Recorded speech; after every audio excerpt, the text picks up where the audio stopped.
ఏడ్ చేసావు అవన్నీ ఎందుకు తెస్తున్నా? నో అన్నాను కదా నీకు. నో అన్నప్పుడు నువ్వు అవన్నీ ఎందుకు తెస్తున్నా? చెప్పిన మాట అసలు వినవేమి? నీకు పౌరుషాలు ఒకటి ఎక్కువ నీ మొహానికి. మళ్ళీ no sit, no sit Laddu, sit sit. అమ్మకి ఎందుకు కోపం రప్పిస్తున్నావు? జితకు వచ్చినట్టయితే దెబ్బలు పడుదురు. తిడుతుంటే సిగ్గు ఏముండదు.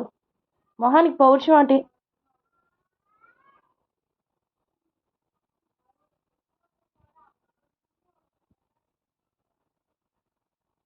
ఏంటి? నేను ఇలా ఎలాగానే అలా దొంగలిస్తావా?